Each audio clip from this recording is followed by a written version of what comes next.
Olá pessoal, estamos mais uma vez aqui para dar continuidade ao nosso semestre aqui 2020.1 certo? Com a disciplina de Direito Tributário.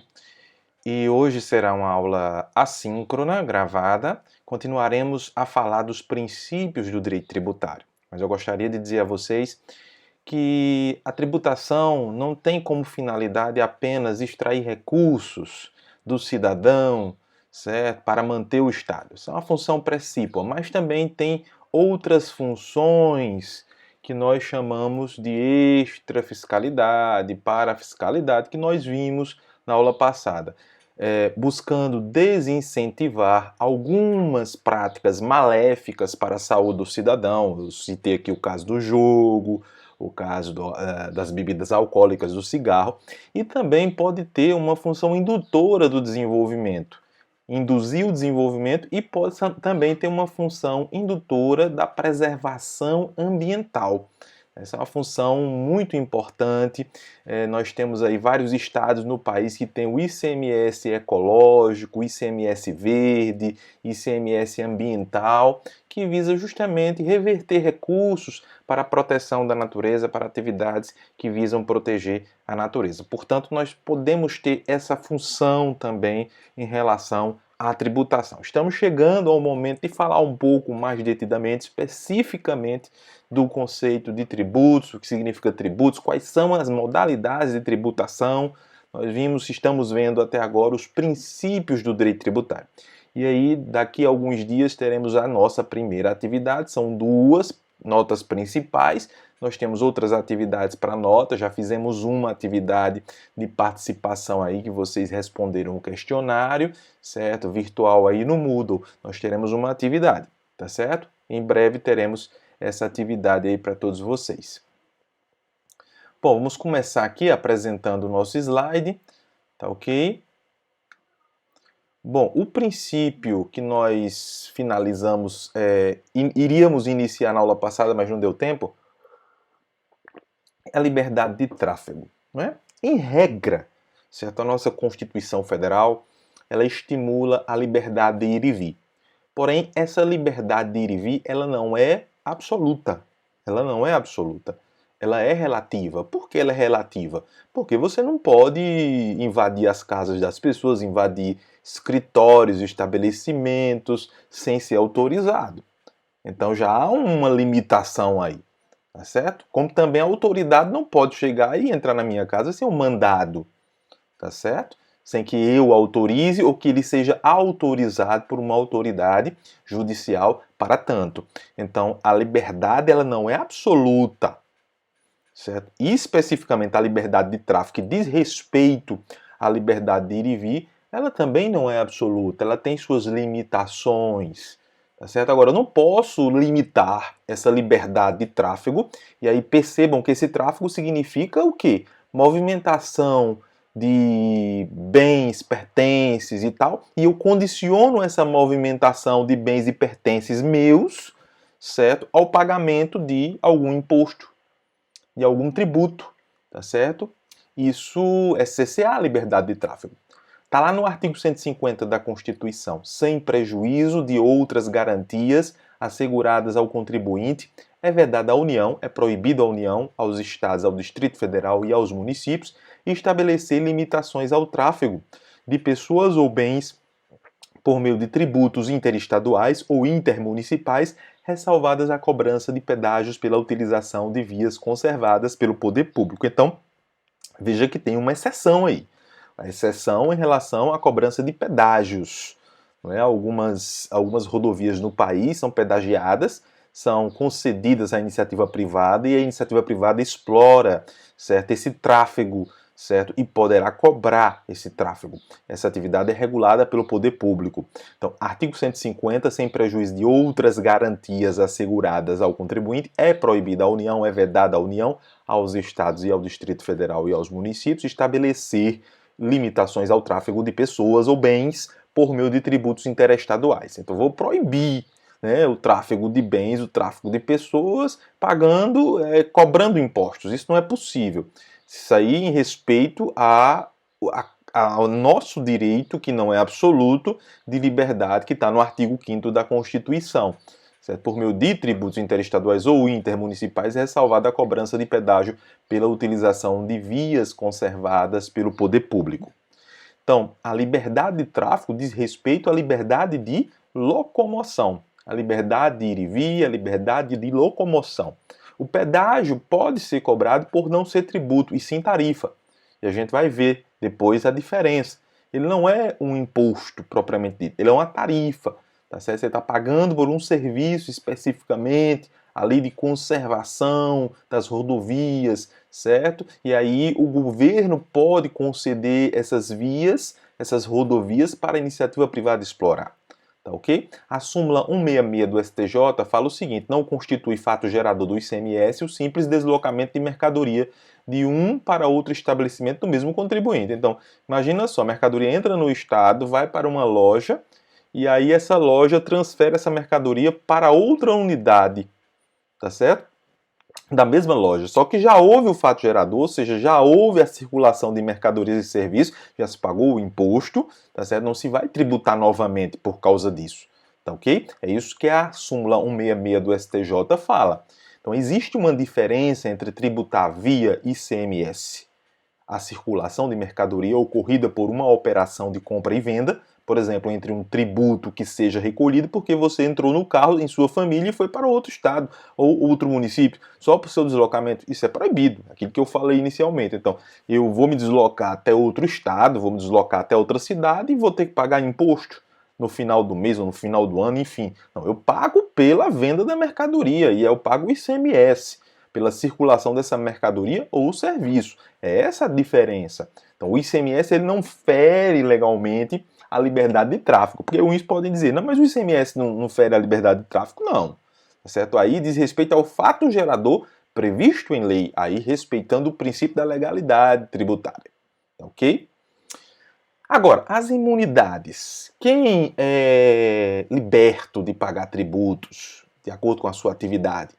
A legislação estabelece possibilidades de não incidência das obrigações tributárias, ou seja, a imunidade consiste numa proibição constitucional de qualificação jurídica de certos fatos. Então, algumas coisas que, para determinadas pessoas, aqueles fatos geradores, eles não incidem tributação. Acontece o fato gerador, mas não incide tributação. Aí nós chamamos de imunidade que a legislação estabelece, possibilita. Lá no artigo 150 da Constituição Federal fala o seguinte: sem prejuízo de outras garantias asseguradas ao contribuinte, é verdade à União, aos Estados, ao Distrito Federal e aos municípios, instituir impostos sobre, são as imunidades. Imunidades. Inciso 6º do artigo 150, nós temos as imunidades tributárias. Frisem isso. Então, item A, patrimônio, renda ou serviços uns dos outros. Então, o município tributar o Estado tributar a União, o Estado tributar o município e vice-versa. Então não pode os entes se tributarem um ao outro, tá certo? Isso eles são atingidos, nesse caso, são atingidos pela imunidade tributária. Templos de qualquer culto, eu não posso cobrar imposto sobre templos, certo? Porém eu posso cobrar em relação a algumas atividades que são realizadas ali, tá certo? Então, isso não isenta da cobrança de outras taxas, certo? E outros impostos, certo? Mas eu não posso cobrar, por exemplo, do templo, que serve para o exercício do culto religioso que está baseado na liberdade religiosa prevista na Constituição. Então, essa imunidade tributária, ela baseia-se na liberdade religiosa, e que muitos questionam, né? E que muitos questionam a legalidade disso, mas está na Constituição. Tem que ser promovida uma reforma constitucional, no caso especificamente uma proposta de emenda constitucional, retirando, né, se for o caso, certo, essa imunidade tributária. Mas está prevista a imunidade tributária. Agora, ela não é ampla.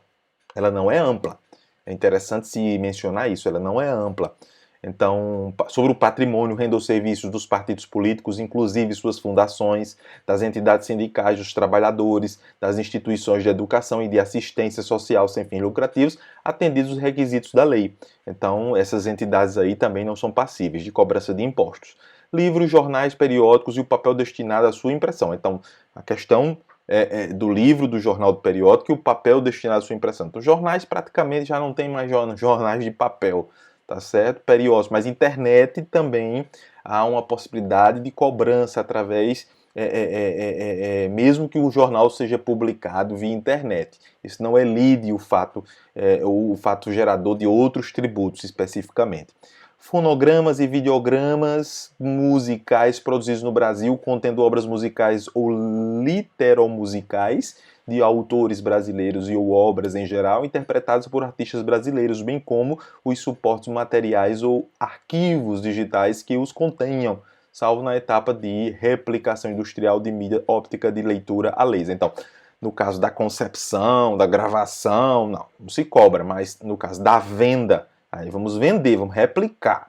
Veja aí, replicar em termos de mídias ópticas de leitura a laser. Hoje praticamente não existe mais o CD ainda está no mercado, mas praticamente tudo é via plataformas digitais ou outro tipo de mídia, né? Um cardzinho, um pendrive, nada mais de... Não se tem mais CD, nem nos automóveis tem mais o CD player, não é?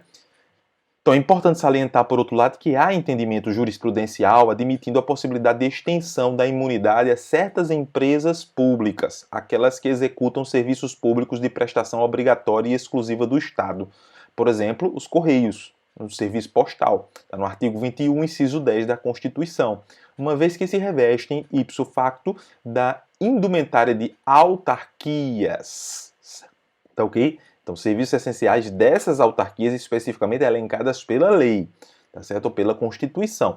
Com efeito, estas distinguem-se das empresas públicas que servem como um instrumento da participação do Estado na economia, às quais se aplica o regime público próprio das empresas privadas, aliás, o regime jurídico próprio das empresas privadas, consoante o artigo 173, parágrafo 1º da Constituição Federal. Exemplo, Banco do Brasil, Caixa Econômica Federal. Então, elas atuam como empresas privadas, mesmo sendo públicas. No caso, o Banco do Brasil, uma sociedade de economia mista, tá certo? E a Caixa Econômica Federal como uma empresa pública.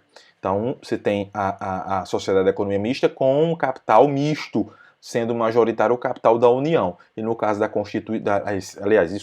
no caso da Caixa Econômica Federal, nós temos 100% das suas cotas empresariais do governo, do Estado. Então, não tem outro tipo de capital. Portanto, para o STF é possível é possível estender a imunidade a algumas empresas públicas aplicando-se-lhes o artigo 156, o 6º, tá ok? Livros e outros itens, deve-se salientar que tal imunidade se refere aos impostos reais, isto é, gravames que dependem de aspectos atinentes ao bem ao qual se refere. Diz respeito ao livro em si. IPI, imposto de importação, imposto de exportação, por exemplo. Não se refere, pois, aos impostos pessoais, que deverão incidir normalmente, por exemplo, imposto de renda sobre as rendas da editora, incidência do IPVA sobre os veículos da editora, não é imunidade sobre tudo, aquilo que eu falava anteriormente, é imunidade sobre o livro em si, os impostos que incidiriam sobre os livros, tá ok? Nos tribunais, nós temos algumas decisões em relação a essa questão da imunidade. No caso aí do Tribunal Regional Federal da 4ª Região, o acórdão do ano 2000, final 885, tá certo? Exatamente, que iniciou no ano de 98, certo? E emana do estado de Santa Catarina, tá certo? Segunda turma, apelação civil, relator juiz João Pedro Gebran Neto. Decisão. A turma, por unanimidade, negou provimento ao apelo e a remessa oficial nos termos do voto do juiz relator.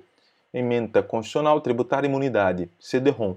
O fato de o jornal não ser feito de papel, mas veiculado em CD-ROM, não é óbice ao reconhecimento da imunidade do artigo 150, inciso 6º. Tá certo? Letra D da Constituição Federal. Portanto, isto não o desnatura como um dos meios de informação protegidos contra a tributação. Não é mais em papel, em CD-ROM. Eu posso cobrar imposto? Não. Aí incide também a imunidade. Não importa o meio que ele é veiculado na internet. Então não incide, continua sendo passível de imunidade tributária. Mudou só a tecnologia. Houve uma mudança na tecnologia. No item 2, interpretação sistemática e teleológica do texto constitucional, segundo a qual a imunidade visa dar efetividade aos princípios da livre manifestação de pensamento. de expressão da atividade intelectual, artística, científica e de comunicação. Isso através do jornal. Então, o jornal, em virtude da necessidade de você expressar suas ideias, expressar as ideias de outros, de terceiros, veicular informação, que é um direito básico, fundamental, aí não tem tributação sobre essa atividade. Ele é alvo, essa atividade é alvo, certo, da imunidade tributária, de acesso à informação e aos meios necessários para tal, e que deságua, em última análise, no direito de educação, que deve ser fomentado pelo Estado, visando ao pleno desenvolvimento da pessoa, seu preparo para o exercício da cidadania e sua qualificação para o Estado, havendo liberdade de aprender, ensinar, pesquisar e divulgar o pensamento. Ok? Outra decisão aí, constitucional e tributária, imunidade tributária, produto composto de livros, CDs e fitas de vídeo. A aplicabilidade da imunidade. A imunidade tributária sobre livros, jornais e periódicos é objetiva. Seu fundamento é político e cultural. Tem a ver com essa liberdade de expressão. A liberdade de expressão do pensamento e a disseminação da cultura inspiraram o legislador constituinte a erigir em caso, certo, o livro à condição de material imune à tributação, para que não haja nenhum impedimento da disseminação da informação. O fato dos livros fazerem parte de coleção e virem embalados em conjunto a CDs e a fitas de videocassetes não impedem a incidência da imunidade objetiva conferida pela Constituição Federal no artigo 150, inciso 6º, letra D. Certo? O ponto 4, ainda que agregados a outras mercadorias, o livro não perde a característica que o identifica, a despeito de a autoridade coatora afirmar que os CDs e as fitas de videocassetes determinam a essencialidade do produto final. É facilmente verificável através dos documentos trazidos à colação pelo impetrante que o valor unitário dos fascículos superam em muito o das demais mercadorias integrantes do respectivo conjunto. Portanto, independe da forma como é embalado, como é trazido, mas ali você tem um livro, tem um CD-ROM e tem sua finalidade de disseminar informação, portanto, recai sobre ele certa imunidade tributária. Agora, as competências. Nós falamos aqui de princípios de tributar que limitam os tentáculos do Estado sobre as nossas finanças. Elas limitam o poder de tributar do Estado sobre nós. Agora, quem tributa quem, de que forma e que tipo de tributo? Isso está no âmbito do que nós chamamos de atribuições ou competência. Então, cada ente estatal exercitará a competência prevista na Constituição, sendo impossível a delegação da mesma. Então, o Estado não pode delegar à União a sua competência de tributar específica, como também vice-versa, a União delegar ao Estado. Nem o Estado pode delegar ao município, nem o município pode delegar ao Estado, nem o município pode delegar à União e vice-versa. Tá ok? Então, trata-se de uma atribuição, de uma competência indelegável, intransferível, tá ok? Então, no artigo 151 da Constituição, diz que é proibida a União, é vedada a União, instituir isenções de tributos da competência dos Estados, do Distrito Federal ou dos municípios. Portanto, não pode haver essa interferência. A União diminuir o ICMS do Estado, a União diminuir o ISS, o IPTU do município e vice-versa. Então, cada macaco no seu quadrado, cada um no seu quadrado, realizando suas atribuições, cabendo a cada estado discutir o seu sistema tributário, inclusive suas alíquotas, né, consequentemente, que é o que pesa no nosso bolso. Agora, a questão da uniformidade geográfica. Nós estamos numa república federativa. Essa república federativa diz que nós temos estados, municípios, Distrito Federal e União, certo? E cada esfera dessa tem suas atribuições. A tributação da União será uniforme e não criará distinções em relação aos estados, municípios e Distrito Federal, a despeito de nós estarmos nessa federação.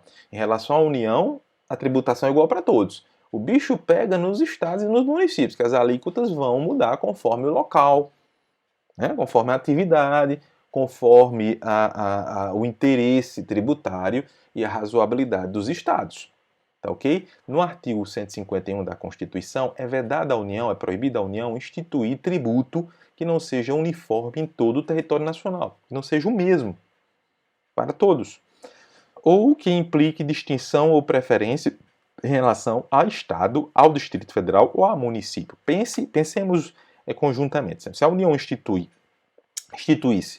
tributações, impostos diferenciados para estados e municípios, certo? Ficaria um tratamento diferenciado numa união que deveria ser tratada de forma igualitária, certo? Dentro de uma perspectiva maior de justiça tributária. Tá certo? Então, instituir tributo que não seja uniforme em todo o território nacional ou que implique distinção, exatamente, você distinguir, você estereotipar ou você preterir um estado em detrimento de outro, certo? Em relação a outro. Ou preferência em relação ao Estado, ao Distrito Federal ou ao município, em detrimento de outro, admitida a concessão de incentivos fiscais destinados a promover o equilíbrio do desenvolvimento socioeconômico entre as diferentes regiões do país. Cabe à União levar desenvolvimento para todos e aparar as arestas, porque há regiões que têm mais dificuldade de se desenvolver. Região Norte, região Nordeste, dá maiores incentivos a regiões para que se equilibre o desenvolvimento regional no nosso país. Tá ok? Promovendo assim esse equilíbrio do desenvolvimento dito no inciso 1 do artigo 151. Agora, pensando em termos de igualdade, em termos de isonomia das pessoas constitucionais, não há superioridade ou hierarquia entre as unidades federadas, nem entre elas e a União. Vimos isso em direito administrativo. Não sei se com essa turma, mas com outra turma eu abordei isso sobre a isonomia das pessoas constitucionais. Nós vimos isso muito claramente agora durante o Covid, em que o Supremo Tribunal Federal exarou diversas decisões onde ele coloca a responsabilidade concorrente no que tange à política de saúde dos municípios, estados, União e Distrito Federal. Portanto, todos esses entes são estados chamados a atuarem. E um não pode interferir na atuação do outro. Tem que existir uma operação coordenada. É a política que tem que agir, na verdade. Não é a imposição da lei, mas nós temos que agir de forma coordenada, política, sentando à mesa e discutindo os problemas e tentando ter uma operacionalização de combate à crise ou mitigação dos efeitos dessa crise de forma equânime, de forma harmônica. Então, não há superioridade ou hierarquia entre as unidades federadas. O município está acima dos estados, os estados não estão acima da União, nem entre elas. Talvez exista uma visão comum, do senso comum na sociedade, de que a União, o presidente da República, tenha mais poder do que os outros. Isso não é verdade. Certo? Isso não é verdade. Nem é verdade agora, nem foi verdade antes. A não ser que se mude a Constituição Federal e o nosso modelo de Estado. Só isso é cláusula pétrea. Essa isonomia das pessoas constitucionais é cláusula pétrea, então não posso mudar. Então a União não pode se sobrepor. Inclusive os casos de intervenção são excepcionais. Intervenção do Estado nos municípios e da União nos estados. Então não podemos achar que foi o Supremo Tribunal Federal que entendeu que a União não tem poder. Pelo contrário, o Supremo Tribunal Federal, a despeito de qualquer equívoco que tenha cometido em outro momento, mas nesse momento foi extremamente acertada a decisão, respeitando a Constituição Federal, que diz que há isonomia dos entes federais. Certo? Então, no nosso modelo de federação, os municípios tiveram muito poder. Foi dado muito poder aos municípios. Então, o problema não está com o STF, o problema está no modelo escolhido, talvez, pelos constituintes de 88. Não é culpa do presidente da República, nem do Congresso Nacional, nem do STF. Agora, passa a se usar de má fé quando se fala que o STF é quem está mandando no país por causa disso. Não tem nada a ver uma coisa com outra. Tem a ver em relação à Constituição. Quem manda no país é a Constituição. E o papel do Supremo Tribunal Federal é resguardar a Constituição. O papel dele é salvaguardar a Constituição. E qualquer pessoa, qualquer ente, qualquer pessoa ou poder público que tente lesionar essa Constituição, essa lesão ou essa potencial lesão deve ser repelida de pronto. Certo? Então, não que o STF normalmente diz a União não se envolve com questões de saúde. Pelo contrário, eu li as decisões e ficou bem claro isso. As decisões vão no sentido de que haja uma coordenação, mas não haja um impedimento das ações de um em relação ao outro. Portanto, não há superioridade ou hierarquia entre as unidades federadas, nem entre elas e a União. Você pode até não concordar com esse modelo, certo? Mas aí tem que ser feita uma modificação constitucional, e aí essa modificação ela é ampla, porque ela demanda uma nova Constituição Federal. Então, no artigo 51 da Constituição Federal, é vedada à União, é proibida à União tributar a renda das obrigações da dívida pública dos estados, do Distrito Federal e dos municípios, bem como a remuneração e os proventos dos respectivos agentes públicos em níveis superiores aos que fixar para suas obrigações e para seus agentes. Então, o parâmetro é a cobrança que a União faz em relação aos seus próprios agentes para com os demais.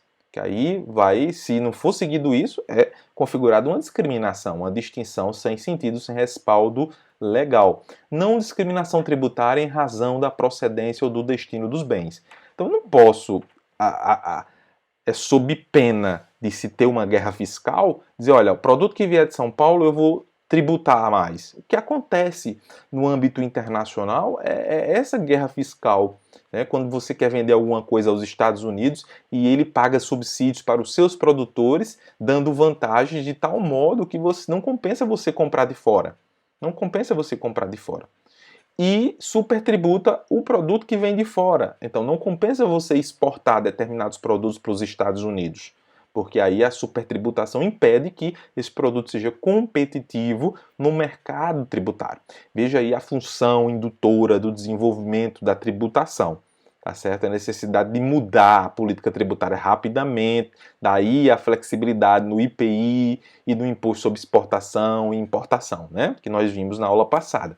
Então, pretende afastar os mecanismos fiscais protetivos e discriminatórios no ambiente de verdadeira guerra fiscal. Pretende afastar os mecanismos fiscais protetivos, ou seja, o protecionismo, popularmente conhecido, e discriminatórios no ambiente de verdadeira guerra fiscal. Então, o sentido é trazer todo mundo para o centro de uma harmonia fiscal, de modo que você não privilegie nem prejudique entes da federação através de um mecanismo da tributação, uma vez que a tributação é um instrumento de gestão pública e deve ser um instrumento de promoção da justiça tributária. E essa paz tributária deve existir também nesse âmbito aí da justiça tributária. No artigo 152 da Constituição Federal, nós temos, é vedado aos estados, é proibido aos estados, ao Distrito Federal e aos municípios estabelecer diferença tributária entre bens e serviços de qualquer natureza em razão de sua procedência e destino. Então, não posso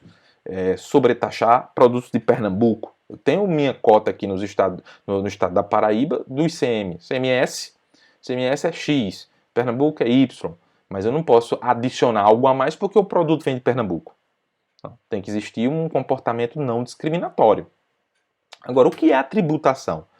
A tributação pode assumir múltiplos conceitos e funções de acordo com os valores e princípios maiores que se deseja por meio dela alcançar um determinado período histórico. Nós vimos isso no início da nossa disciplina, né? Inclusive aquele videozinho que eu postei que tem o Paulo Betti como protagonista, ele discute muito bem, representa muito bem essa mudança de concepção sobre tributação. Desde um instrumento de opressão do povo e opulência dos líderes, de modo que os líderes ficassem cada vez mais cheios da grana e o povo sem nada, até hoje um instrumento de democracia, um instrumento de justiça tributária, e mesmo assim imperfeito, que nós sabemos que, por exemplo, os parlamentares e os outros poderes, judiciário, legislativo, eles são muito caros ainda, certo? E dão pouco retorno à população. Então isso precisa mudar. Que eu sempre falei aqui, durante as nossas aulas, que a questão não está no percentual do que nos é tributado. O problema é a não entrega do que é prometido. Né? Nós temos países como Dinamarca, como Reino Unido, que a tributação é altíssima, mas tem bons serviços. A questão é essa.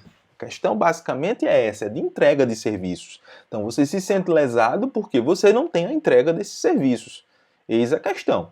Por isso que a tributação pode assumir múltiplos conceitos e funções de acordo com os valores e princípios maiores que se deseja, por meio dela, alcançar num determinado período histórico. Então tem que se saber o que o governo quer alcançar com isso. Né? O que os poderes querem alcançar com isso.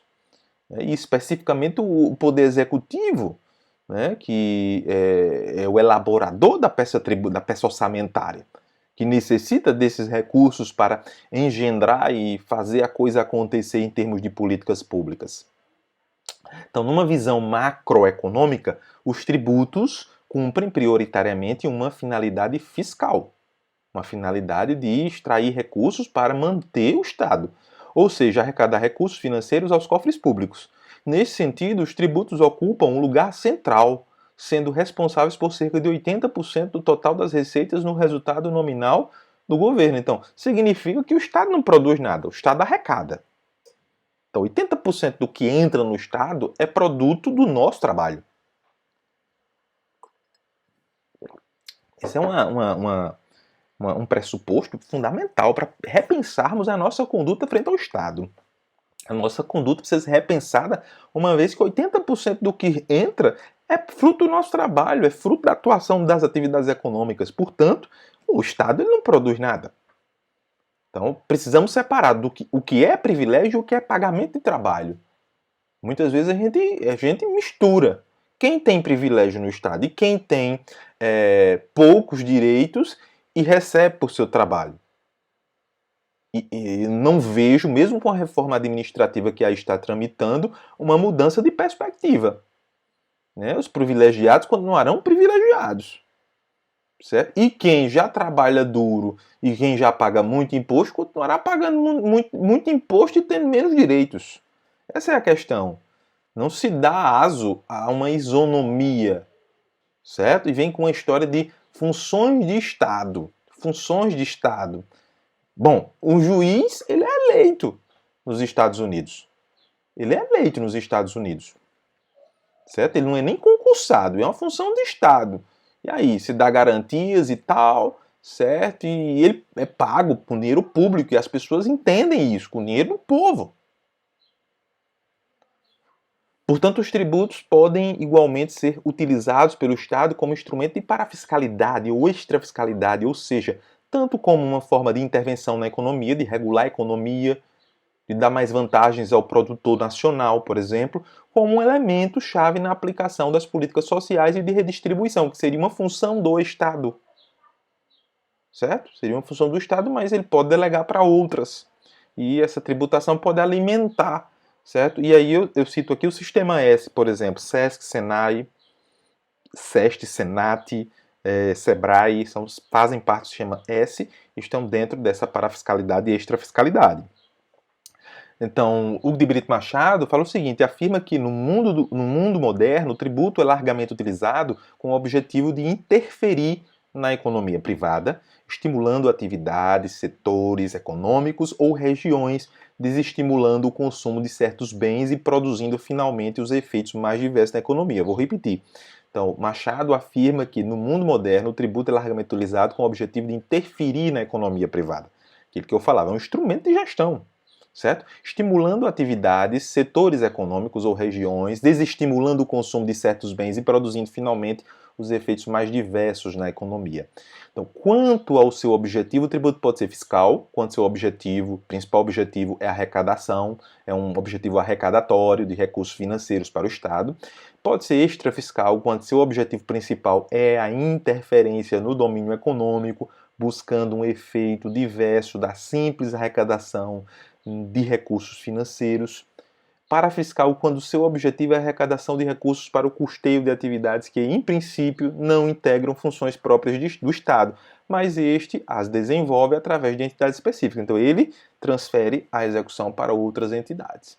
Então, funções da tributação. A primeira função tem uma função alocativa, refere-se ao fornecimento de bens públicos, certo? Através do pagamento de impostos, eu forneço bens públicos. Segundo, é a função distributiva, associada à redistribuição de renda através da tributação.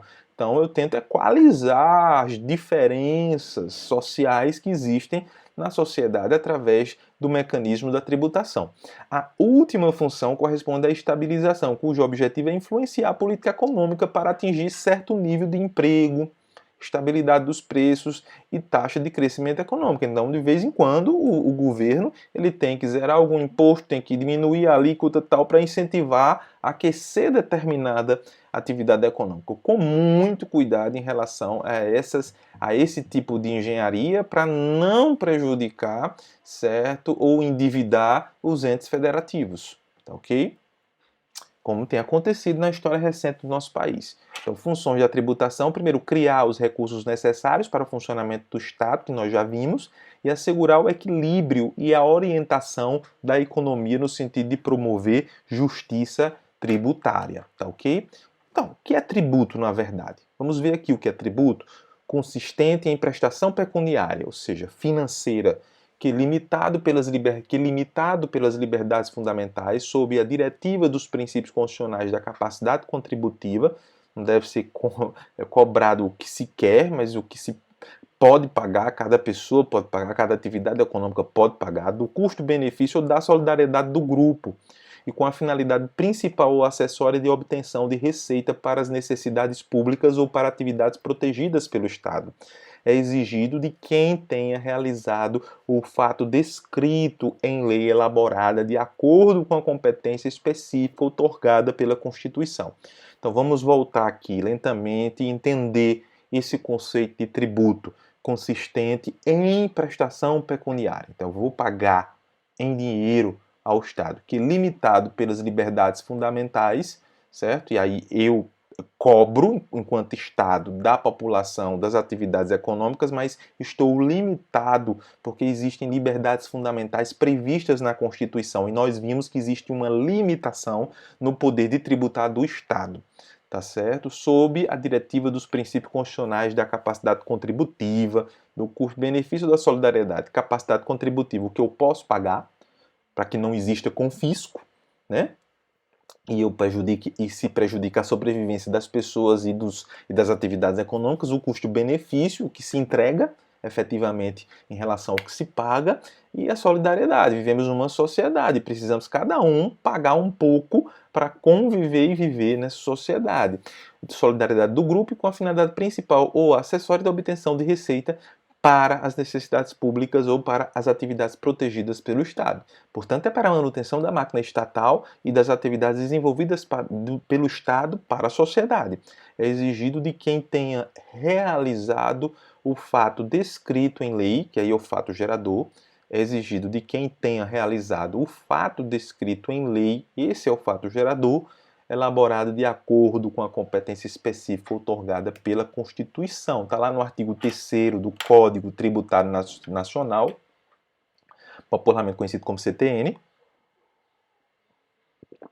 É toda prestação pecuniária compulsória em moeda ou cujo valor nela se possa exprimir, que não constitua sanção de ato ilícito instituída em lei cobrada mediante atividade administrativa plenamente vinculada. Então, algumas expressões são chave para o entendimento dessa definição legal mais compacta. É toda prestação pecuniária compulsória, ou seja, é uma prestação em dinheiro e obrigatória. Eu não posso fugir. Eu posso até ficar devendo, mas eu não posso fugir. Em moeda, ou cujo valor nela se possa exprimir, que não constitua sanção de ato ilícito. Não significa uma sanção, significa simplesmente um valor cobrado para você, você que exerceu ou ativou algum fato gerador previsto em lei, certo? Instituída em lei e cobrada mediante atividade administrativa plenamente vinculada, ou seja, é uma atividade obrigatória do Estado. O Estado não pode simplesmente dizer, não vou cobrar o imposto, a não ser que tenha uma autorização legal para isso, para essa não cobrança, que nós vimos aí no caso das imunidades. Né? Então, a relação fisco-contribuinte, esse fisco aí entenda-se, leia-se Estado, fisco-Estado, contribuinte, é, por sua natureza, marcada por um confronto de vontades e ideias. De um lado, o contribuinte tende a ver o tributo como uma interferência estatal em seu patrimônio. De outro, o tributo representa um pilar fundamental para o funcionamento e funções do Estado. Então, o tributo está, assim, no meio termo entre a liberdade do contribuinte em organizar os seus negócios e a necessidade do Estado em arrecadar. Então, é uma linha muito tênue. Por isso, aquilo que eu falei na aula passada, precisa ter um equilíbrio orçamentário, onde você só gasta o que efetivamente você ganha. Sempre que possível, deixando uma margem aí para se poupar. Né? Mas é necessário não ficar no vermelho. Então, a relação fisco ou Estado-contribuinte é, por sua natureza, marcada por um confronto de vontades e ideias. De um lado, o contribuinte tende a ver o tributo como uma interferência estatal em seu patrimônio, de outro, o tributo representa um pilar fundamental para o funcionamento e funções do Estado. O tributo está, assim, no meio termo entre a liberdade do contribuinte em organizar seu negócio e a necessidade do Estado em arrecadar. Temos algumas classificações aí. A classificação dos tributos pode ser dividida em espécie, quanto à competência e quanto à vinculação do fato gerador a uma atividade estatal, quanto ao produto da arrecadação, quanto à função, quanto à possibilidade de repercussão do encargo econômico e quanto aos aspectos objetivos ou subjetivos da hipótese de incidência. Tá ok? Então vamos ver aqui quanto à espécie. Quanto à espécie, conforme veremos a seguir, os tributos podem ser classificados em impostos, taxas, contribuição de melhoria, empréstimo compulsório e contribuições especiais. Já vimos isso nos artigos da Constituição na aula passada, tá ok? Quanto à competência, a competência é a aptidão otorgada pela Constituição Federal de 88 para instituir tributos. Assim, os tributos podem ser federais, se a competência for da União, estaduais, se foi outorgada aos estados e municipais, se pertence aos municípios. Certo? Quanto à competência, a competência é a aptidão otorgada pela Constituição Federal de 88 para instituir tributos. Assim, os tributos podem ser federais, se a competência for da União, estaduais, se for otorgada aos estados, e municipais, se pertence aos municípios. Quanto à vinculação do fato gerador a uma atividade estatal, os tributos podem ser vinculados quando o fato gerador se refere a uma atividade estatal específica e relativa ao contribuinte, como, por exemplo, as taxas e a contribuição de melhoria, ou não vinculados, quando o fato gerador for uma atividade do contribuinte, como no caso dos impostos e contribuições especiais que veremos.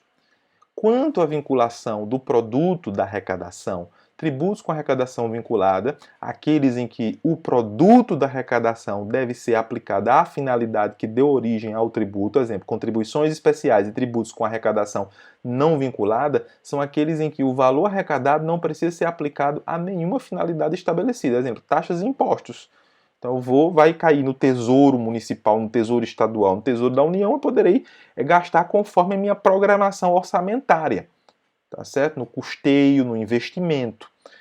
Quanto à função fiscal, quando seu principal objetivo é a arrecadação de recursos financeiros para o Estado, extrafiscal, quando seu objetivo principal é a interferência no domínio econômico, buscando um efeito diverso da simples arrecadação de recursos financeiros, parafiscal, quando seu objetivo é a arrecadação de recursos para o custeio de atividades que, em princípio, não integram funções próprias do Estado, mas este as desenvolve através de entidades específicas por causa do seu impacto social, muitas vezes. Tá, okay? Quanto à possibilidade de repercussão do encargo econômico, os tributos podem ser diretos ou indiretos. Diretos são os tributos que não admitem repassar o encargo econômico a terceiros, ou seja, quem efetua a arrecadação aos cofres públicos é a mesma pessoa que paga efetivamente o tributo, exemplo, IPTU, IPVA, IR, taxas, etc. Eu realizo o fato gerador, eu pago esse imposto. Já os tributos indiretos são aqueles que admitem o repasse do encargo econômico do tributo, ou seja, a pessoa responsável em recolher o tributo aos cofres públicos, sujeito passivo, não é a mesma que efetivamente suporta o ônus econômico do tributo, como o caso do ICMS, em que o sujeito passivo é o comerciante, mas quem paga efetivamente o tributo é o consumidor. Aí nós temos uma tributação indireta. Veja que nós podemos ter uma tributação direta, onde nós pagamos diretamente o imposto, nós sabemos o valor que estamos pagando, e nós temos uma tributação indireta. Né? No caso do ICMS, o exemplo mais clássico, onde nós pagamos quando compramos qualquer mercadoria, porque ele está embutido. Então, quanto aos aspectos objetivos, quem recolhe o imposto aí é o comerciante, certo? Ele recolhe o imposto, ele não paga, na verdade, quem paga somos nós. Quanto aos aspectos objetivos ou subjetivos da hipótese de incidência, serão reais os tributos que estão relacionados com uma coisa, objeto, um bem especificamente palpável, concreto, tais como o ICMS, IPTU e IPVA. É um bem em si, né, que gerou aquela hipótese de incidência, sem levar em consideração características pessoais do contribuinte, independe de quem seja o contribuinte. Já os tributos pessoais levam em consideração aspectos pessoais, subjetivos do contribuinte, como o imposto de renda, que aí considera a renda do cidadão. Quem ganha mais paga mais, quem ganha menos paga menos, e tem até aqueles que são isentos. Tá ok?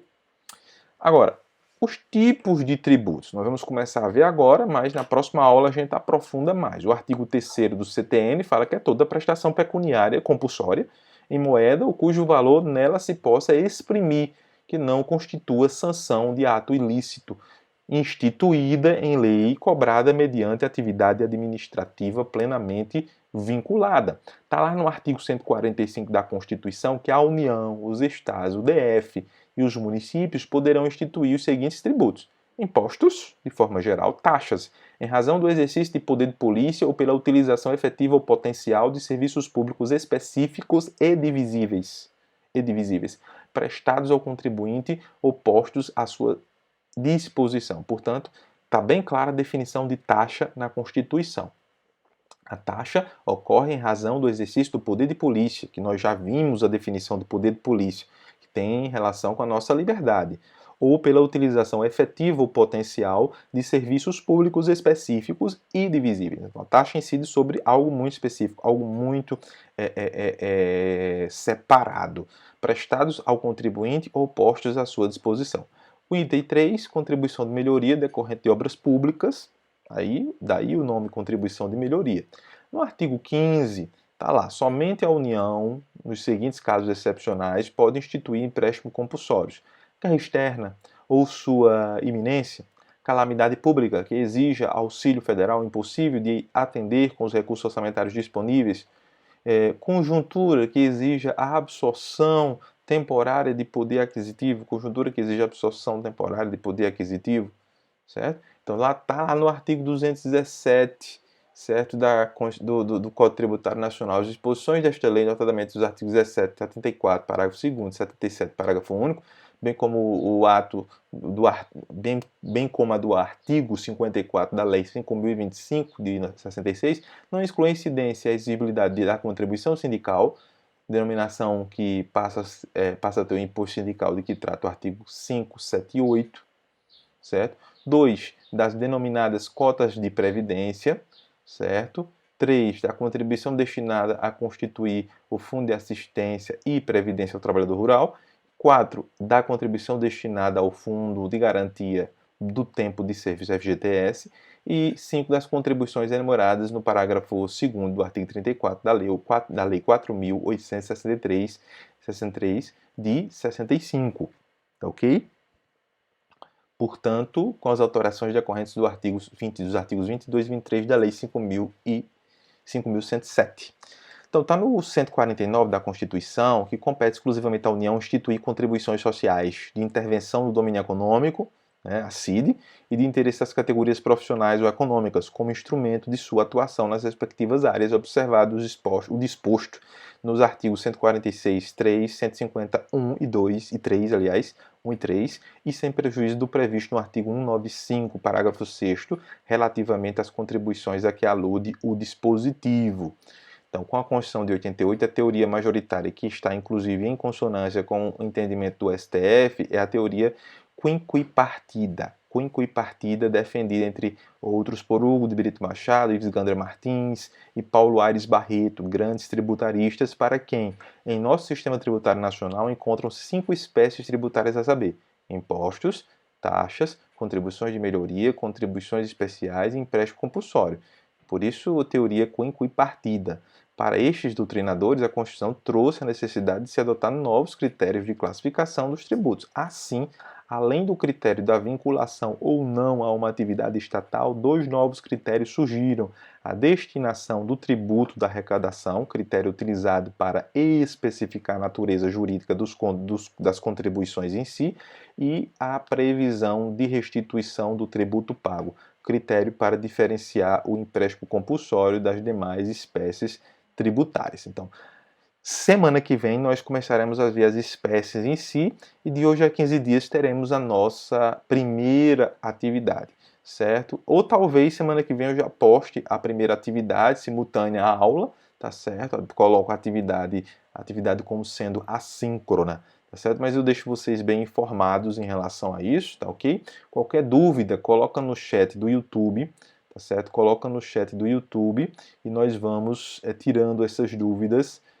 paulatinamente ao longo da semana. Também vocês podem se comunicar diretamente no Moodle, tá certo? A gente está sempre atento às comunicações. Qualquer coisa, nos mantém informados e tenha uma boa semana, um bom feriado, uma boa Páscoa a todos e fiquem bem. Até mais.